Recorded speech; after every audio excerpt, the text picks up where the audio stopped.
बहुत समय पहले की बात है। एक छोटे से गांव में एक गरीब मुस्लिम परिवार रहता था। ये परिवार बेहद ईमानदार, मेहनती और दयालु था। परिवार के मुखिया अलीम एक सब्जी की दुकान चलाते थे और उनकी पत्नी जैनब घर का काम संभालती थीं। उनका एक लड़का था जो अपने माता पिता की तरह मेहनती और नैतिक मूल्यों वाला था। दर्जी का काम करता था। हालांकि उनका जीवन कठिन था, पर उनके दिलों में संतोष और सच्चाई बसती थी। इसी गांव में एक सेठ रामलाल भी रहता था। सेठ गांव का सबसे अमीर व्यक्ति था और उसके पास अपार संपत्ति थी, लेकिन वो अत्यंत लालची और कठोर स्वभाव का था। गरीबों और जरूरतमंदों की मदद करने के बजाय वो हमेशा उनके शोषण में लगा रहता। उसकी संपत्ति के पीछे उसका लालच और दूसरों का शोषण ही था। अलीम और उसका परिवार एक छोटे से घर में रहता था। उनकी मुख्य आय का स्रोत उनकी छोटी सी दुकान थी। एक साल भारी बारिश और बाढ़ के कारण अलीम की सारी सब्जी पूरी तरह बर्बाद हो गई। उनके पास न तो खाने के लिए अनाज बचा था, न ही सब्जी खरीदने का पैसा। दर्जी का काम भी बंद हो गया। अब घर की हालत पतली हो चुकी थी।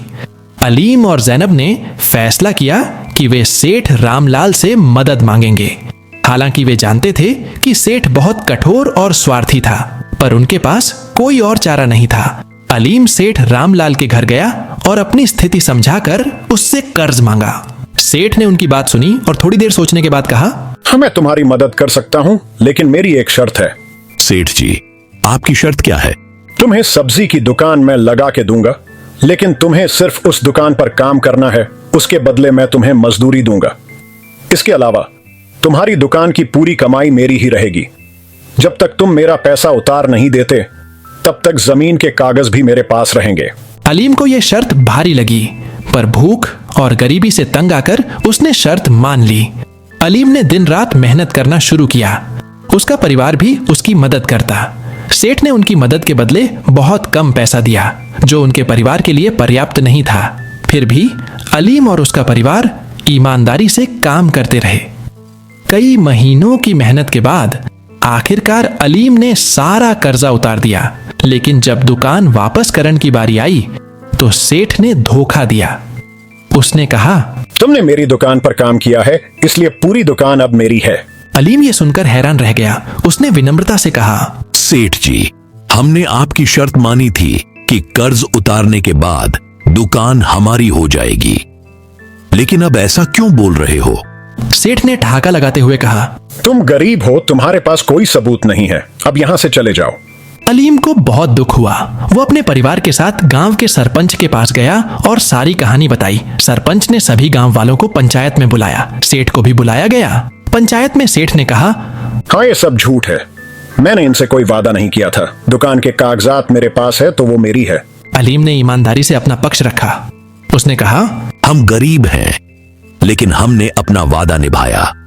हमारे पास जमीन का अधिकार नहीं है, लेकिन हमारी मेहनत का फल हमें मिलना चाहिए। जैसा सेठ ने वादा किया था हमारी जमीन के कागजात वापस करने का, अब सेठ को वो वापस करने चाहिए, क्योंकि वो हमारी दुकान है। हमने उसे सिर्फ गिरवी रखा था, बेचा नहीं था। सरपंच ने सबकी बात सुनने के बाद कहा, सेठ रामलाल, तुम गांव के सबसे अमीर व्यक्ति हो, लेकिन तुम्हारे पास दिल नहीं है। इस परिवार ने ईमानदारी से मेहनत की है। तुम्हारा लालच तुम्हें अंधा कर रहा है। गांव वालों ने भी अलीम का समर्थन किया। उनकी एकजुटता देखकर सेठ ने डर और शर्म के मारे अपनी गलती स्वीकार की और दुकान के कागज अलीम को दे दिए। इस घटना के बाद सेठ का रवैया तो बदला, लेकिन गांव वाले अब उसकी असलियत समझ चुके थे। अब कोई भी सेठ से पैसा नहीं लेता था। पैसा तो दूर, अब लोगों ने सेठ से बात करनी भी बंद कर दी थी। हालांकि सेठ को अब ये समझ आ चुका था कि लालच से कोई सुख नहीं मिलता। उधर अलीम और उसका परिवार फिर से अपने जीवन में खुशहाल हो गया। उन्होंने ये साबित किया कि ईमानदारी और सच्चाई के सामने लालच टिक नहीं सकता। ये कहानी हमें सिखाती है कि लालच बुराई की जड़ है। ईमानदारी, मेहनत और न्याय हमेशा विजयी होते हैं। जब पूरा समाज एकजुट होकर सच्चाई का समर्थन करता है, तो किसी भी अन्याय को रोका जा सकता है। आपको क्या लगता है? अपनी राय हमें कमेंट कर जरूर बताएं और ऐसी ही शानदार कहानियां सुनने के लिए बने रहिए आपके अपने चैनल चटपटी कहानियां के साथ।